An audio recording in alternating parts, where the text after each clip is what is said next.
All right, future champions, listen up. What if I told you that you could ditch that huge, time-wasting 16-box Punnett square and solve most dihybrid cross questions in like 10 seconds flat? Yeah, I'm serious. There's a simple probability trick, and the CUET exam setters, they love this stuff. So you're going to want to stick with me to the very end, because we're about to master this, save a ton of time, and absolutely lock in those marks. Okay, let's get serious for just a second. Why are we focusing so hard on this topic? Well, because this is a super high priority concept. It has both conceptual and numerical questions tied to it. I guarantee you're going to see questions on identifying that 9-3-3-1 ratio, maybe some dihybrid test cross ratios, probability problems, and for sure questions on when this rule breaks. We're talking about 2 to 3 questions easy. Getting these right can seriously boost your rank. So where does all this come from? It all starts with our guy, Gregor Mendel. You see, after he completely nailed how single traits work in his pea plants, he decided to level up, big time. He started looking at 2 traits at the same time. And let me tell you, this wasn't just a small step up. It was a giant leap in complexity. And this is the perfect way to think about it, really. A monohybrid cross where you're just studying one trait, that's like simple addition. But a dihybrid cross, whoa. That's the algebra of genetics. It's where the really cool patterns start to pop up. So for example, instead of just tracking seed shape, round versus wrinkled, Mendel started tracking seed shape and seed color, yellow versus green, at the exact same time. A dihybrid cross is really just that, studying the inheritance of 2 of these traits all at once. And this one study led him to one of the most fundamental laws in all of genetics.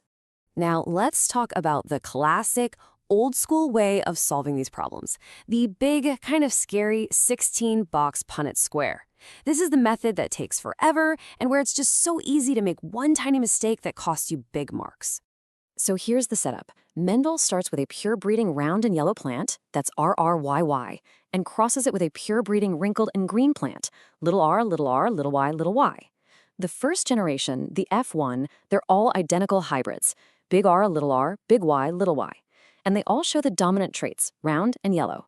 But the real magic, the interesting part, happens when he crosses 2 of these F1 plants together. And this is what you get. To figure out the next generation, you have to list out every possible gamete from each parent, RY, RY, RY, and little ry, and then fill out this monster 4x4 grid. That's 16 boxes to fill in, 16 combinations to count. It's so tedious, and when you're under exam pressure, it's just a recipe for disaster. But when you finally, painstakingly count them all, something beautiful happens. A perfect pattern emerges. You get 9 round yellow, 3 round green, 3 wrinkled yellow, and 1 wrinkled green. This gives us that legendary phenotypic ratio, 9 to 3 to 3 to 1. You have got to remember this ratio. Here's a huge CUT tip. If you see 9-3-3-1 in a question, your brain should immediately just scream, Independent Assortment. So what did Mendel figure out from this super consistent 9-3-3-1 ratio? He discovered a really profound rule, and it's the basis of our entire shortcut. He called it the law of independent assortment. And what this law says is that the alleles for one gene, let's say seed shape, they separate into gametes totally independently of the alleles for another gene, like seed color. Put simply, inheriting the round allele has absolutely no effect on whether you inherit the yellow or green allele. They are 2 totally separate events. So why does this happen? The biological reason, which, we figured out long after Mendel, is all about meiosis. During metaphase, the pairs of homologous chromosomes line up at the center of the cell. But here's the key. How they line up is completely random. The chromosome pair that's carrying the shape gene doesn't care one bit how the pair with the color gene is lined up. This random alignment is what makes sure the genes get sorted independently. And here's the key condition, a classic exam trap. The genes have to be on different chromosomes for this to work. Okay, here it is, the moment you've been waiting for. How do we use this law of independence to just toss that 16-box square in the trash and solve these problems in seconds? It's all about probability. Let's just break this dihybrid cross down into 2 separate, simple monohybrid crosses. If we only look at seed shape, an RR crossed with an RR, what's that phenotypic ratio? Well, of course, it's that simple 3-to-1 ratio, 3 round to 1 wrinkled. Easy. Okay, now let's do the same thing for seed color. A YY crossed with a YY. What's the ratio? You guessed it. Again, it's 3 to 1. 3 yellow to 1 green. So, because these traits assort independently, we can simply multiply their individual probabilities. The probability of being round and yellow is just 3/4 times 3/4, which is 9/16. The probability of being round and green, that's 3/4 times 1/4, which is 3/16, and so on. When you multiply the two 3 to 1 ratios together, you perfectly recreate that 9-3-3-1 ratio. It is literally that simple. This is the ultimate shortcut, guys. No more drawing boxes, just break the big problem into two smaller, much easier problems and multiply the results. This is how you get a serious edge in the exam.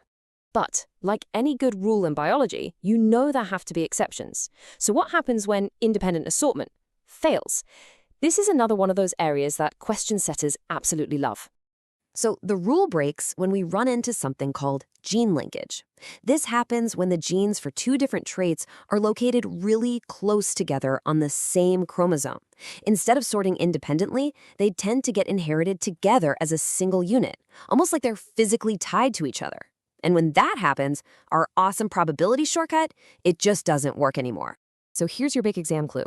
If you do a dihybrid cross and the final phenotypic ratio is something weird, something other than 9-3-3-1, the very first thing that should pop into your head is gene linkage. The expected ratio gets all messed up because the genes just aren't assorting independently. Now you might be thinking, okay, this is all great for P's, but why does this actually matter to me?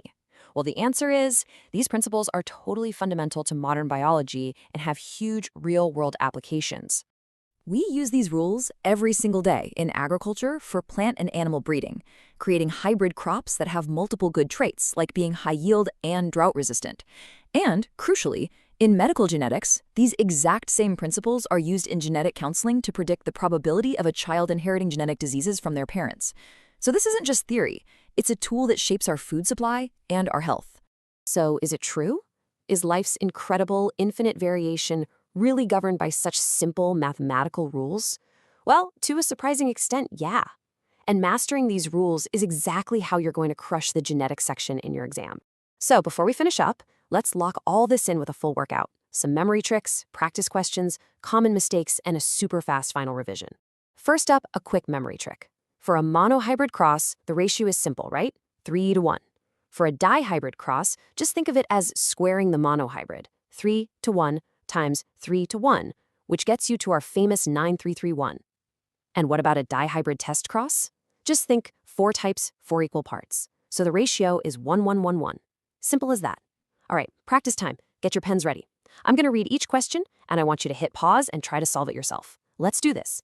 Question 1. The phenotypic ratio of a dihybrid cross showing independent assortment is it A, 1-2 to 1, B, 3 to 1, C, 9-3-3-1, or D, 1-1-1-1? Go ahead, pause now. Okay, you got it? The correct answer is C, 9-3-3-1. That's the signature ratio we've been talking about all this time.